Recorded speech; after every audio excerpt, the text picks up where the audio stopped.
അത് എനിക്കെന്താ വെച്ചാല് നമ്മൾ ഷൂട്ട് ചെയ്തുകൊണ്ടിരിക്കുമ്പോൾ സത്യം പറഞ്ഞാലത് അതിൻ്റെ ഇടയിൽ ബ്രേക്കുകൾ എടുക്കുക എന്ന് പറഞ്ഞാൽ ഒന്ന് നമുക്ക് അങ്ങനെ ബ്രേക്കുകൾ എടുക്കാനായിട്ട് അത് ഭയങ്കര കൺവീനിയൻസ് ആണ്. അങ്ങനെ ബ്രേക്ക് എടുത്ത് വിശ്രമിച്ച് ബാക്കി ഷൂട്ട് ചെയ്യാൻ. പക്ഷെ അത്രയും കൺവീനിയൻ്റ് ആയിട്ട് ഷൂട്ട് ചെയ്യാൻ മാത്രം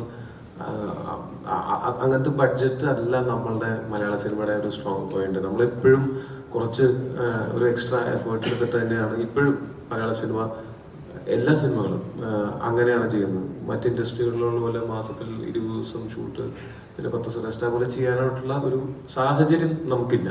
നമ്മളുടെ മലയാളി ഡയസ്പോറയാണ് കൂടുതലായിട്ടും മലയാള സിനിമകൾ കാണുന്നത്. അപ്പൊ നമുക്ക് വരാവുന്ന ഒരു വരവിനനുസരിച്ചേ നമുക്ക് ഇത് ചെലവ് ചെയ്യുന്നതിനെ പറ്റി ചിന്തിക്കാൻ പറ്റുള്ളൂ. അപ്പോൾ നമ്മളൊരു എത്ര മുടക്കിയാലും അതിന്റെ ഇരട്ടി സിനിമയിൽ കാണണം എന്നുള്ളതാണ് നമ്മളൊക്കെ ആഗ്രഹിക്കുക.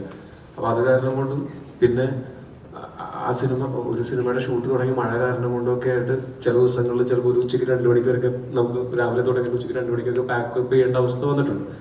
അപ്പൊ അങ്ങനെയൊക്കെ വരുമ്പോൾ മുന്നോട്ടുള്ള സിനിമകൾക്ക് നമ്മൾ ഏകദേശം ഒരു ടെൻറ്റേറ്റീവ് ഡേറ്റ് നമ്മൾ കൊടുത്തിട്ടുണ്ടാവും. അപ്പൊ ആ ഡേറ്റുകളിൽ നിന്ന് മാറും. അപ്പോൾ ഒരു സിനിമയല്ല മാറാം, തുടർന്ന് അങ്ങോട്ടുള്ള എല്ലാ സിനിമകളുടെയും ഡേറ്റുകൾ നമ്മൾ പറഞ്ഞു വെച്ചിരിക്കുന്നത് മാറും. അപ്പൊ ഇതൊക്കെ ഉള്ള കാരണം കൊണ്ട് ഞാൻ അതിനേക്കാൾ നമുക്ക് എല്ലാ ദിവസവും വർക്ക് ചെയ്യാം.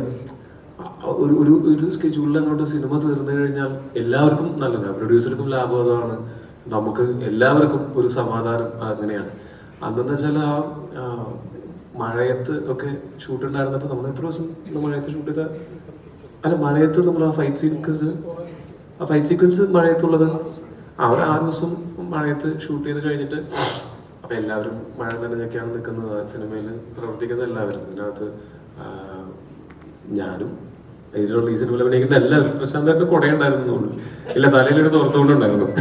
അങ്ങനെ ഭാഗ്യം ചെയ്തവർക്ക് കുടയുണ്ടാവും, ബാക്കിയുള്ളവർക്ക് ഈ മഴയത്തൊക്കെ നിന്നിട്ടാണ് ചെയ്തുകൊണ്ടിരിക്കുന്നത്. അപ്പൊ ഡിജോൻ പറഞ്ഞു എല്ലാവരും കുറച്ച് ടയർഡാണ്. ഡിജോ അങ്ങനെ ഒരു ലക്ഷറി നമുക്ക് എടുക്കാൻ പറ്റില്ല. അതായത് അവിടെ ഏറ്റവും കൂടുതൽ തലവത്തി പറഞ്ഞ ഞാൻ ഷൂട്ടിന് വരാമെന്ന് പറഞ്ഞാൽ പിന്നെ വേറെ ആർക്കും വരാതിരിക്കാൻ പറ്റില്ലല്ലോ. പിന്നെ ഒരാഴ്ച ബ്രേക്ക് എടുക്കുമ്പോൾ ഈ ഇവരൊക്കെ പോകുന്നതിന്റെയും വരുന്നതിന്റെയും ഇവിടെ സ്റ്റേ ബാക്ക് ചെയ്യുന്നവരുടെ താമസത്തിന്റെയും തുടങ്ങിയിട്ടുള്ള എല്ലാ ചെലവുകളും പ്രൊഡ്യൂസറിന്റെ പോക്കറ്റിൽ നിന്നാണല്ലോ പോകുന്നത്. അപ്പൊ അതുകൊണ്ടാണ് ഞാനന്ന് വേണ്ട ഡിജോ നമുക്ക് നാളെ തൊട്ട് തന്നെ കണ്ടിന്യൂസ് ഷൂട്ട് ചെയ്യാം, അപ്പോൾ എല്ലാം കൊണ്ടും അതായിരിക്കും നല്ലത് എന്നൊക്കെ പറഞ്ഞിട്ട് പിറ്റേ ദിവസം രാവിലെ ആയപ്പോഴത്തേക്കും ഞാൻ തവിട് കൂടി. പണ്ടത്തെ ഒരു ചുമയും പനിയൊക്കെ വരുന്നതിനേക്കാൾ ഈ കൊറോണയൊക്കെ കഴിഞ്ഞതിന് ശേഷം വരുന്ന പനി ചുമ, ഞാനങ്ങനെ നല്ല ജലദോഷവും പനിയൊക്കെ ഉള്ള സമയത്ത് ഞാൻ ലേറ്റ് നൈറ്റ് ഒക്കെ ഷൂട്ട് ചെയ്തിട്ടുള്ള ആളാണ്. എനിക്കത് അന്നൊന്നും അതൊരു കുഴപ്പം തോന്നിയിട്ടില്ല. എന്ന് വെച്ചാൽ ചിലപ്പോൾ ഫൈറ്റ് ചെയ്തതിൻ്റെ ആയിരിക്കാം, അത്രയും നേരം തലനീരിറങ്ങിയതിൻ്റെ ആയിരിക്കാം, എൻ്റെ കഴുത്തുളുക്കി ബാക്ക് നടുവേദന, ഭയങ്കരമായിട്ടുള്ള ചുമ, ആന്റിബയോട്ടിക് കഴിക്കേണ്ടി വന്ന ഒരു കോഴ്സ്.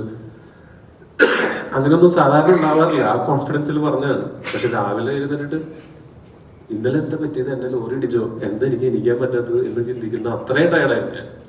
അപ്പോഴാണ് ടീച്ചറെ വിളിച്ചിട്ട് ഇന്നലെ പറഞ്ഞ് ഞാൻ തിരിച്ചെടുത്തിരിക്കുന്നു, നിങ്ങൾ ഷൂട്ട് ചെയ്യാൻ പറ്റുമെങ്കിൽ ഷൂട്ട് ചെയ്തു. ഞാനൊരു 2 ദിവസം 3 ദിവസം റെസ്റ്റ് എടുക്കും, 3-4 ദിവസത്തേക്ക് ഭയങ്കര ക്ഷീണവും ഒക്കെ ആയിരുന്നു. അതങ്ങനെ എപ്പോഴും സംഭവിക്കാറില്ല, അത് വല്ലപ്പോഴും സംഭവിക്കണതാണ്. അത് സാധാരണ പനിയായിരുന്നു, വല്ല കൊറോണയുടെ വല്ല രീതിയൊക്കെ വന്ന് എന്റെ അഹങ്കാരത്തിന് എനിക്ക് തന്ന ശിക്ഷയായിരിക്കും. അഹങ്കാരമല്ല, അത് സതുദ്ദേശത്തോടുള്ള ഒരു എന്തായിരുന്നു. എന്തുവന്നാലും പനി ഉണ്ടെങ്കിലും ജലദോഷം ഉണ്ടെങ്കിലും നമ്മൾ ഷൂട്ട് ചെയ്യാൻ വേണ്ടി ചോദിച്ചു, അങ്ങനെ നമ്മൾ നോക്കണ്ട എന്നൊക്കെ വിചാരിച്ചു. അങ്ങനെ ഞാൻ ഷൂട്ട് ചെയ്തിട്ടുള്ള കോൺഫിഡൻസിൽ അത് പറഞ്ഞത്. പക്ഷെ ഇതില് കുറച്ച് നമ്മൾ തകർന്നു പോയി. പക്ഷെ അത് കാരണം കൊണ്ട് ഇത് കുറച്ച് കെയർഫുൾ ആണ്. ഞാൻ വൈറ്റമിൻ സി ഒക്കെ കഴിക്കുന്നുണ്ട് ഇമ്മ്യൂണിറ്റി കൂട്ടാനുള്ള.